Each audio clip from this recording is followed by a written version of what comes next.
I tried everything to get my kids to sleep. I'm sure there are lots of you out there who feel the same. You know, it's 3 o'clock in the morning, you haven't slept for what feels like several decades, and you're just Googling away, going, surely the answer is out there. Surely there must be a cuddly toy or a YouTube video. Is there a homeopathic remedy made out of shamrocks and spelt? You know, it gets pretty desperate, because what we all really want is sleep, don't we? Let's talk about it.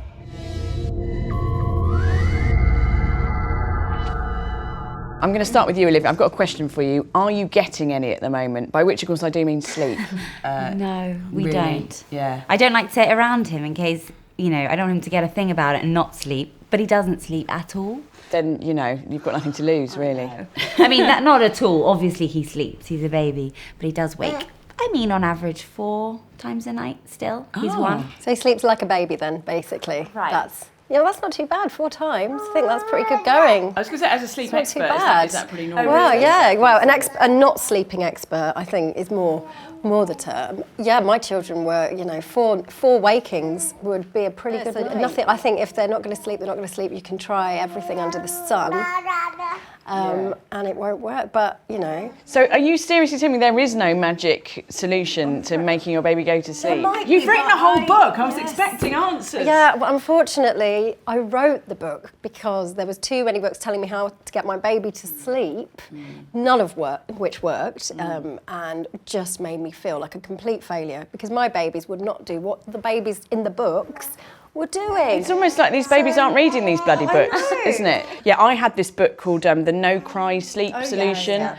That one. And then off the back of that, I developed my own theory called the No Sleep, Just Have a Cry solution. Just give up, don't worry about it, just have a good cry and you might feel better. I think that's the point. In the middle of the night when you're just like, I can't do this anymore. I think giving into it for a minute, letting the tears flow, and then, just because I work myself up, you know, the dread of the night ahead, and it's just, what's the point? I'm just going to put him down. Let's just see if that helps. Just go for it. Yeah. Can you go snacks? for a wander, Ozzy? Do you want some snacks? Yeah, I actually found when I was in the height of my sleep-deprived days, the actual stressing about how much sleep I was going to get, you know, how much sleep is my baby getting, will I sleep tonight, actually made me was a lot more stressful than actually being tired. When I finally, you know, second baby came along and wouldn't sleep anyway, sort of accepted that we weren't going to get some sleep for the foreseeable future and just went with it, actually I was still tired. But it took away the anxiety and the stress, and I just kind of went with it, didn't make too many plans, stocked up on coffee. I remember it sort of being peaks and troughs. So there was days when I was like, yes, I'm just going to accept it and he'll grow out of it and it's going to be fine. Because my baby woke up every 45 minutes, my last one. Yes, so stop complaining. Oh my God, and that's the point. I have it good, I didn't realise. How do you survive off that? Lots of coffee, some crying and jokes. And that's my approach to life. Unless you're the kind of person that can lay on the pillow and switch off like that, you can go nights without any sleep at all. Yeah. Because once you've settled them back down to sleep, you've got to got back into bed. You've only got about 10 minutes before the next wake. Again, so I, in my day job, do early shifts. Now that means getting up at 3 a.m. for work. So I feel quite, like, I can function on, you know, Are you a milkman? What? That's my other job, right. on TV, as a TV presenter, but it's news and we go live at 6 in the morning, so you've got to get to there at 4, And I used to like go out at night, get in at midnight, have to be up at 3, but you know, you just plough through. But then I could get home from work and have a nap or do nothing on my own terms. But that's the other issue, isn't it? It's like, but if they then don't want to sleep in the day, you're screwed. Exactly. You can't catch up. There's no bank and to sometimes it. you can spend hours trying to get them to have a nap, and then they'll fall asleep for 10 minutes on you, so you can't do anything anyway. You're like, why have I wasted But then is that not, again, you know what, this is the situation I'm in, close your eyes for 10 minutes, because... Always make sure your phone's fully charged, remote control next to you, otherwise, and you've been to the toilet, empty your bladder before you try and settle them down, because there's nothing worse than finally getting them to sleep and you're desperate for a wee, and you're like, you even contemplate actually wetting yourself. Can I ask you both a question? What do you do with, like, people's really helpful advice on what you're doing it's wrong? tough. The one that used to get to me was always, sleep when the baby sleeps. And I was like, my baby doesn't sleep. That is the point. It doesn't sleep. And it's tough because also as well, I mean, they're right. Let's be honest, they're right. That is good advice. But at the same time, sometimes if you've had a whole morning of it, you just actually, that's the first time you've had to yourself all day to make a cup of tea or to, you know, do something really important like check Instagram or something like that. And you just think, do you know what? I've got 20 minutes to myself. I just want to do something. Yeah, for or me. at least try and fit a coffee in, because if you've got a baby that doesn't sleep much, you're going to need the energy. You know, so there's no getting away from it. We did it in shifts. So I would go to bed at like 8 o'clock, which is great fun. You feel like a real, wow, I'm really making it in life. I'm going to bed at 8 o'clock at 38. That's great. So I used to go to bed at 8 o'clock, and then Pete would be on shift till like sort of 11:30 when he went to bed, and then I would do the sort of overnight shift, and then at 6:30 he would get up and have the baby while he got ready for work. And amazingly, we are still married. I know. And how? And again, I guess humour's your only mechanism, and alcohol.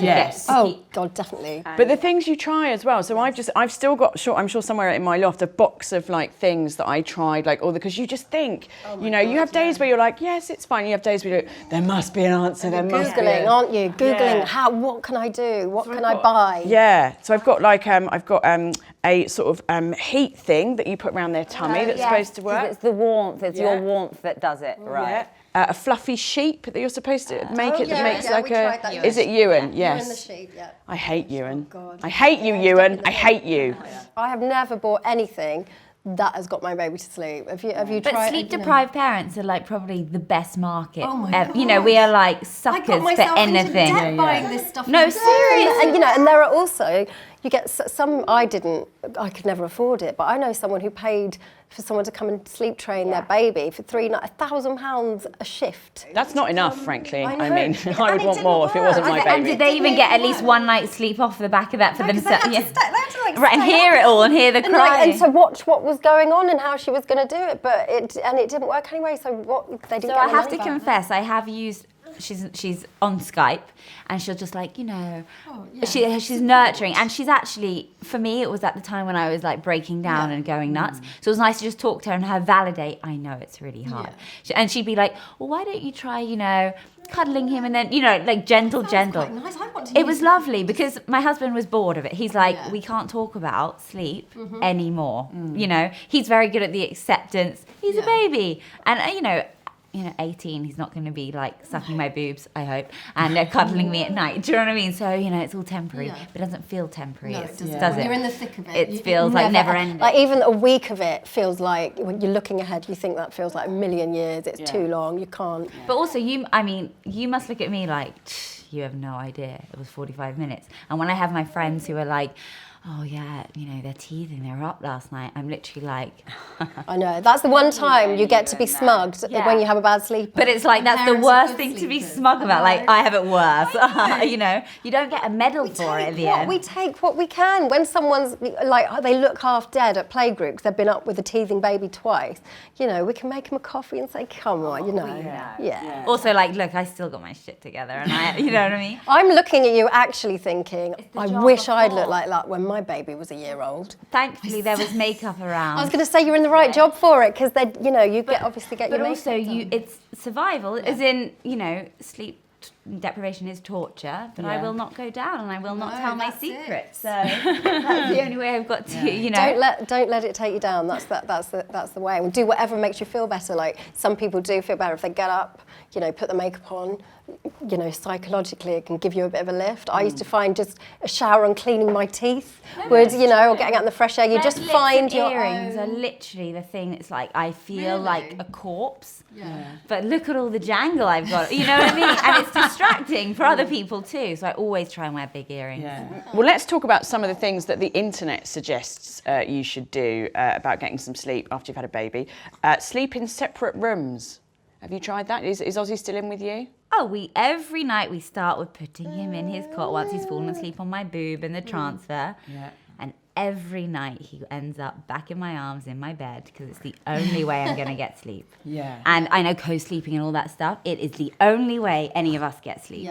Otherwise, I'm standing there with a crying baby in his room. What is the point? Yeah, and you end up hours and hours and you think, why don't I just go and lay down? For God's It's sake? like, it's all survival at this point, you know. And yeah, we got a spare bed for my husband for the second baby, and probably, again, helped our marriage no end, because we were both getting sleep is much more important than being in the same bed. I don't know why people are so And also he snores as well. So another thing the internet suggests is midnight power snacking. Now, I like to keep still a packet of pork scratchings under my pillow. How about you, Emily Jane? A yogurt by the side, because actually, if you're awake through the night, did you find this? You'd suddenly, your tummy would start rumbling, especially if you're breastfeeding, and then you can't settle back to sleep, because obviously if you sleep through the night, you don't notice you're hungry, but yeah, I used to have a yogurt by the bed.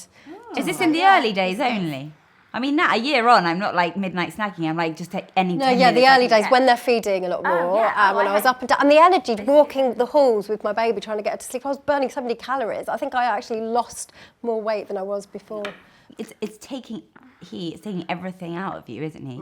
I had a station set up on my chair. There's like deep pockets, and I had like those bounce balls, you know, like little packs of biscuits, so I didn't like demolish the whole pack, but I could have like 5 in a go, you know. Water, so much water. Yeah, you're so thirsty as well. I know, but that's early My days. husband's main job in those early days was getting me water, or getting me stuff. That's what, you know. Because you can't move. Yeah. I was quite addicted to fizzy drinks. I got really into fizzy drinks. But then a health visitor told me that the reason my baby was really colicky was because the fizzy drinks was making my milk fizzy. Okay. Which I don't think it goes. I don't think there's a pipe. I'm not sure it works like that. I'm pretty sure she was talking out of her arsehole, but I could be wrong. Before I had babies, I never would have thought I could have survived on so little sleep. So I mean, I was a bit cocky for going into it, because I've never needed a lot of sleep like you. I was quite okay with, but that was when I was, say, I could handle 6 hours. I, been a bit cocky. But when it actually came to it, it's a whole different, that broken sleep where you're just nodding off 10 minutes later. That's it. That's what I didn't understand. I don't understand. There's a difference between getting 6 hours of straight sleep and getting 3, hour here. even 6 hours, but in 20-minute bursts, which just sort of makes you want to die. It's terrible. I just think on those days, the next day, if you have been up all night, don't do anything. Don't go to baby boogie. Just, be kind to yourself is, I think, the best thing you can do. Don't Google or anything. Yeah. And also a final thought for me is, they're not like a snooze button. You can't just be like, all right, 10 more minutes. And that for me is the worst. Yeah. That once they're up, that's it. Even if you've had a bad night, they don't give a shit. And then they fall asleep in the car, so then you don't even get the nap at home on you or any of the stuff. I had a friend who used to take a book in the car, so if he did Clever. Stop and just... and a little flask of coffee, so she'd just sit. God, preparation I though. know. She's on her 4th now, so she's an old pro. All I can say is good luck, my Thanks. friend. You can do this, probably. I'll have to. The alternative isn't an option. Well, thank you very much, Emily Jane. Thank you, Olivia. And thank you, Ozzy, who I think we can all agree has been the star of this video. Thank you for watching. Do leave a comment down below, maybe telling us any tips you've got for getting a baby to sleep, as if any of them work, or maybe just sharing your experiences of sleeplessness. What have we learned, really, ladies? That there is no answer. Stock up on coffee. Yeah. Laugh through it and accept and take comfort that you're not alone. Yeah, good point. All right, I'm off for a nap.